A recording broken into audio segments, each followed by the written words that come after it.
Jingine ndugu zangu katika imani, katika jumla ya wajibu wetu kwake yeye, ta'atuhu wa adamu isyanihi, ni kumtii bwana huyu na kuacha kumwasi. Kama yeye ni kiongozi kaletwa hapa kwetu, ndio amiri wetu, ndio imamu wetu, basi tuna wajibu kumtii. Angalia mtume anatupa mifano ya kutii viongozi. Swala hii anasema innama ju'ila al-imamu liutamma bihi, hakika amejaliwa imamu ili apate kuongozwa, apate kuongoza, apate kuigwa, kufuatwa. Kwa hiyo hapa sisi tukisimama nyuma ya imamu lazima tumtii. Ndio pale mtume anasema idha kabbara fakabbiru wa idha raka'a farka'u wa idha sajada fasjudu wa idha sallama fasallimu. Nini maana maneno haya? Asema amejaliwa imamu ili afuatwe bwana, atiiwe. Atakapoleta takbira na nyeleteni, atakapoleta rukuu na nyeleteni, atakaposujudu na nye sujudini, msimkhalifu. Ndio pale wanachuoni wanasema ukimkhalifu imamu wewe swala yako mbatili. Kwa hiyo imamu mkuu wa kufuatwa na kutiiwa ni Mtume Muhammad sallallahu alaihi wasallam, na yeye kaagizishia Mwenyezi Mungu atiiwe. Aya nyingi ndugu zangu, Mtume Mwenyezi Mungu subhanahu wa ta'ala ametuamrisha kumtii bwana huyu. Katika jumla ya aya hizo Mwenyezi Mungu anasema wa'ati'u Allah wa ati'u rasula wahdharu, mtiini Mwenyezi Mungu na mtiini mtume na chukueni hadhari. Fa in tawallaytum fa'lamu annama 'ala rasulina albalaghul mubin. Anasema jihadharini bwana, mjue mkigeuka, mkikataa kumtii Mwenyezi Mungu na mtume, basi jueni kwamba hana alionalo mtume ila kuwafikishia ujumbe. Nyinyi atawafikishia, msipomtii basi shauri yenu, yale atakayowafika juu yenu. Vile vile Mwenyezi Mungu subhanahu wa ta'ala katika kututaka sisi waislamu tumtii bwana huyu anasema ya ayyuhalladhina amanu atii'u Allah wa atii'ur rasula wa ulil amri minkum fa in tanaza'tum fi shay'in farudduhu ila Allah war rasul. Anasema Mwenyezi Mungu subhanahu wa ta'ala, enyi mlioamini, kama kweli mmemwamini Mungu na mtume, basi mtiini Mwenyezi Mungu, mtiini mtume sallallahu alaihi wasallam na wale ambao wamepewa madaraka miongoni mwenu, viongozi wenu katika nyinyi. Hapa kuna mashekhe wetu shehena, wakifika hapa watazipindisha aya ili mradi wawatie mpaka viongozi makafiri. Tuambiwa tutii sisi, tutii. Hatutii kichwa mchunga sisi kila mtu.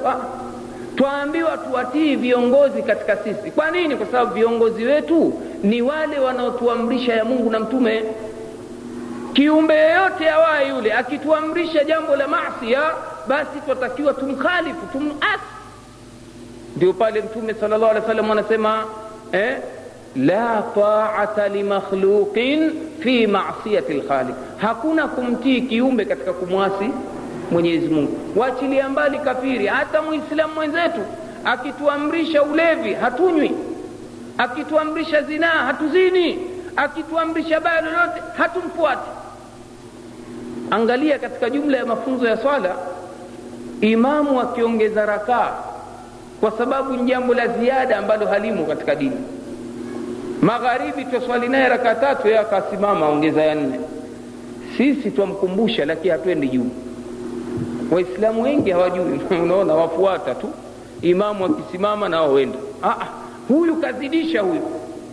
Kwa hiyo akizidisha mwamkumbusha, nyewe mwatulia mpaka arudi. Tunaelewana jamaa? Hii kuonyesha kwamba kumkhalifu bwana mtume sallallahu alaihi wasallam ni jambo baya zaidi, kwani katika kumtii Mwenyezi Mungu ametuelezea khairi yake. Anasema in tuti'uhu tahtadu, mkimtii bwana huyu ndipo mtaongoka. Kama mkiacha kumtii maana yake mtaharibikiwa. Vile vile mtume sallallahu alaihi wasallam anabainisha juu ya umuhimu wa kumtii bwana mtume. Anasema man yuti'i llaha wa rasulahu faqad faza fawzan adhima, mwenye kumtii Mwenyezi Mungu na mwenye kumtii mtume basi atakuwa amepata ushindi mkubwa sana. Vile vile mwenye kumtii Mwenyezi Mungu na mtume wake atakuwa ni wenye kurehemewa. Mwenyezi Mungu anasema wa atii'ur rasula la'allakum turhamun, mtiini mtume ndipo mtaweza kurehemewa. Huenda ndugu zangu, mabalaa yaliyoyafika hawa Waislamu leo kwa sababu ya kumwasi bwana huyu. Tumemwasi sana bwana huyu. Angalia mifano ya watu jinsi walivyokuwa wakimtii bwana huyu na hatari ya kumwasi bwana huyu.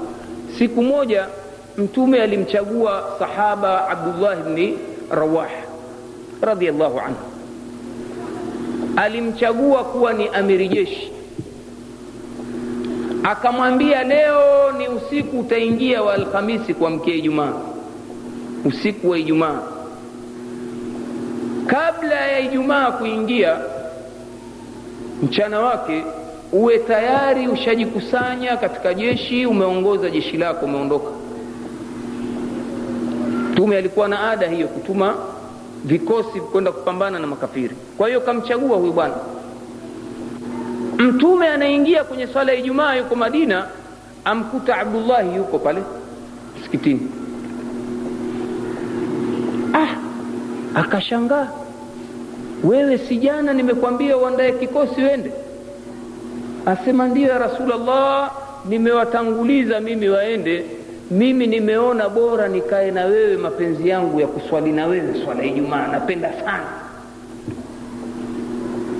Mtume sallallahu alaihi wasallam akamwambia, wallahi, hata kama ungetoa yaliyomo ndani ya mbingu na ardhi yote, huwezi kulipia fidia ya fadhila uliyoikosa jana kwa wewe kuondoka na jeshi hili. Umuhimu wa kumtii bwana Mtume sallallahu alaihi wasallam. Ndio pale tunaposema katika jumla ya kumsifu bwana Mtume na kumpenda, si mtu amwangalie sura akamsifia akakaa tu asema mimi nasoma hadithi zake bila kuzifanyia kazi, bila kutekeleza yale ambayo mwenyewe Mtume sallallahu alaihi wasallam ametaka. Yale ambayo amekutaka wewe yatii uyafuate, au wafuata baadhi unayotaka tu, yale ambayo ni ya mepesi kwa wewe. Yale unayoona mazito, huyu angalia sahaba anaona yeye kwa kukaa kuswali na bwana Mtume ndio fadhila. Amesahau fadhila ya kutoka jihadu fi sabilillah, ambayo Mtume sallallahu alaihi wasallam anasema mwenye kutoka mchana mmoja tu, basi ajue kupata kijieneo kidogo peponi ni bora kwake yeye kuliko dunia na vilivyomo. Kwa yeye kutoka mchana mmoja tu, ajue Mwenyezi Mungu atampa pepo. Iwe leo wewe kwa kukaa kumwangalia bwana Mtume tu basi umeswali naye, ni kweli kuna fadhila ya kukaa na bwana Mtume, hatukatai, lakini kuna daraja tofauti. Mambo ambayo yanatakiwa yapewe kipaumbele. Mtume kuna mambo ameyapa umuhimu mkubwa sana. Haiwi mtu akaacha kuyafanya mambo haya kwa sababu adai mimi nampenda Mtume, ampigie dufu, amsifie, afanyeje, aseme ampenda bwana Mtume. Angalia mfano wa watu wanamuasi bwana Mtume mbele yake, jinsi alivyokuwa mkali. Siku moja anamwambia bwana mmoja katika masahaba, kamkuta anakula mkono wa kushoto, anamwambia kul biyaminik, kula kwa mkono wako wa kulia. Yule bwana asema ma astati, siwezi. Kul biyaminik, kula mkono wa kulia, amri hiyo. Tuna tabia Waislamu wala wanapotaka wao, sio wanapotaka Mtume. Na sisi tumefungwa maisha yetu yote tufuate mwenendo wa bwana Mtume mpaka kula. Kul biyaminik, sasa siwezi. Akamuombea dua mbaya kwa sababu ya kumuasi Mtume saa ile, akamwambia wa mastata'ta. Kisha akatoa sababu ya yeye kumwambia maneno yale, akasema wama mana'ahu illa al-kibar, hakuzuiwa huyu kutia amri hii illa ni kibri.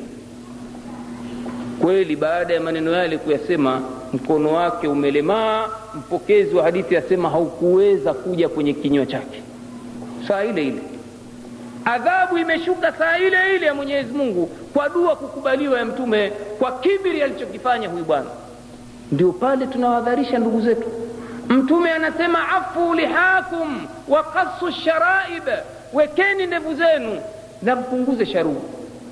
Ndugu zangu, si twatoa mifano ya ndevu kwa sababu watu leo wamekataa amri hii kumtii bwana Mtume. Si maana Uislamu ndevu tu, asitoke mtu bwana yule shekhe hana maneno ila ndevu tu basi. huu ni mfano mdogo wa jambo ambalo leo sisi tumelidharau.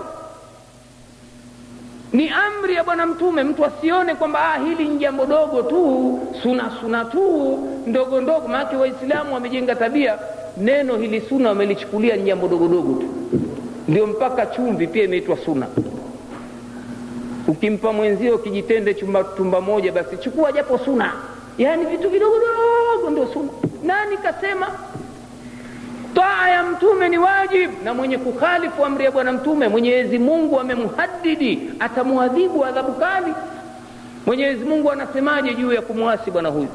falyahdharil ladhina yukhalifuna an amrihi an tusibahum fitna au yusibahum adhabun alim. Wajihadhari wale ambao wanakhalifu amri yake bwana huyu, wasije wakapatwa na fitna au wakapata adhabu kali sana. Mtu achague aseme hii amri ndogo, hii kubwa. Nani kasema? Kuna amri ndogo ya bwana mtume ambaye hatamki kwa matamanio yake, hana anachotamka ila ni wasema amri ndogo. Nani kasema amri ndogo? Amri ikiwa ndogo, mwenyewe anaeleza. Mfano amri ya kupiga mswaki, anasema laula an ashqa ala ummati la amartuhum bisiwaki, lau kama sikuchelea mashaka kwa umati wangu basi ningewaamrisha, ingekuwa ni amri kupiga mswaki lazima. Lakini akasema hii ni amri ya kupendeza tu. Mtu aweza kaa siku mbili hujapiga mswaki, wala upati dhambi. Toka na jiugavuo lako, wala usiwe na wasiwasi. Ila tu muislamu ni nadhifu, muislamu mzuri ni yule anamuiga bwana mtume. Lakini lau lingelikuwa ni amri, hili ingekuwa ni wajibu kama vile swala tunavyoswali. Kwa hiyo sunna ya bwana mtume kwa maana hii ya kwamba ni amri ndogo ina dalili. Si wewe ndio mwenye kuchagua hii amri ndogo, amri kubwa ukaichagua wewe unavyotaka. Makatazo yake pia ni maagizo makali. Ndio wanachuoni wanasema msemo wao mashuhuri, an-nahyu yaqtadi al-wujub. Makatazo yawe ya Mwenyezi Mungu au ya mtume, yaqtadi at-tahrim, sio wujub. Yanapelekea kilichokatazwa kuwa ni haramu kukifanya. Mtume anasema la tusallu ila al-quburi, ni katazo hilo. Usiswali kuelekea kwenye makaburi. Riwaya nyingine la tusallu ila qabrin, usiswali juu kuelekea kaburi. Wala tusallu ala qabrin, riwaya nyingine imekuja usiswali juu ya kaburi. Kwa hiyo maadamu kakataza ni haramu na swala yako itabatilika. Leo waislamu wamepuuza, badala ya kuzika waislamu makaburini, wenda leta kaburi mbele ya msikiti ili tuswali kuelekea kwenye kaburi. Twadharau maneno ya bwana mtume. Ndio pale wanakuja vijana wanaitwa Ansaru Sunna, wanawakumbusha heshima hii ya bwana mtume, kuwataka watu wende sambamba na anayokataza. Wanasema hawa wamekuja na dini mpya, hawa wanaitwa mawahabi. Maneno yamo. Hadithi hii imepokewa na Imam Muslim, hadithi sahihi, haina utata. Kwa hiyo mtu anakataa mara kuleta kupindisha maneno, ndio lakini unajua kuleta nahau nyingi. Kwa nini? Kutaka kukwepa amri ya bwana mtume sallallahu alaihi wasallam. Ndugu zangu katika imani, sikiliza mtume anasemaje kuhusu kumwasi. Hadithi imepokewa na Abu Huraira, anasema sallallahu alaihi wasallam, man ata'ani faqad ata'a Allah wa man asani faqad asa Allah. Mwenye kunitii mimi basi ajue ndio amemtii Mungu, na mwenye kuniasi mimi basi ajue amemwasi Mwenyezi Mungu. Kisha akasema hadithi nyingine mpokewa na sahaba mtukufu Abu Huraira, kullu nnasi yadkhulul jannati illa man aba, watu wote wataingia peponi isipokuwa yule aliyekataa. Masahaba wakashangaa, hivi kuna watu wanakataa kuingia peponi? Hivi kuna watu watakataa kuingia peponi? Akasema naam, man ata'ani dakhala aljanna, atakayenitii mimi ataingia peponi. Wa man asani faqad aba, atakayeniasi ndio huyo aliyekataa, ambaye ndio amekataa kuingia peponi. Kwa hiyo ni muhimu kufikiria swala zima la kumtii bwana mtume kwa kila kubwa na dogo. Ukikanusha bwana mtume wewe kwa jeuri, kibri, waweza ukayakataa kuyafanya kwa uvivu na huku wajuta. Lakini weka ndevu kwenda zako. Ndevu kama mafyagio. Ndevu ni sunna ya Firauni hiyo. Astaghfirullah alazim. Sunna ya Firauni hii ni sunna ya bwana mtume, mpaka vitabu vya Barzanji vya Maulidi vyasema kana katifu liha, madevu ya bwana mtume yalikuwa mengi. Wewe wasema sunna ya Firauni hii, yani ina maana Muhammad sallallahu alaihi wasallam kamuiga Firauni. Wewe utaweza kubeba maneno haya uzito wake mbele ya Mola? Basi uchukie mtu wa ndevu tu. Wengine wachukia ndevu kisa Osama na ndevu.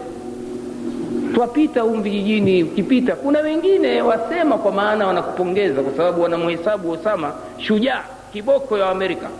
Kwa hiyo wakufananisha na Osama, wadhania ndevu kaanzisha Osama. Kwa hiyo tukipita Osama, wengine hivi, yani victory, ushindi. Na sisi tuwarudishia haya ushindi. Unaona, hawajui. Wengine mmikafiri Osama, yani maana wewe ni gaidi, ndio maana yake. Kwa hiyo ndevu si za Osama. Osama amuigia bwana mtume, kwa nia hiyo Mwenyezi Mungu amlipe. Kwa hiyo wewe ndugu yangu, kwa nia ya kumuiga bwana mtume ni thawabu. Ndevu waweza weka ndevu, lakini nia yako ukawa hupati kitu. Ndevu nyingi wamuiga Samora Machel, ndevu nyingi Seif Sharif, huyu atakuwa ni mtetezi wako. Kwa hiyo ndugu zangu katika imani, masala si mepesi namna hiyo, ni mazito.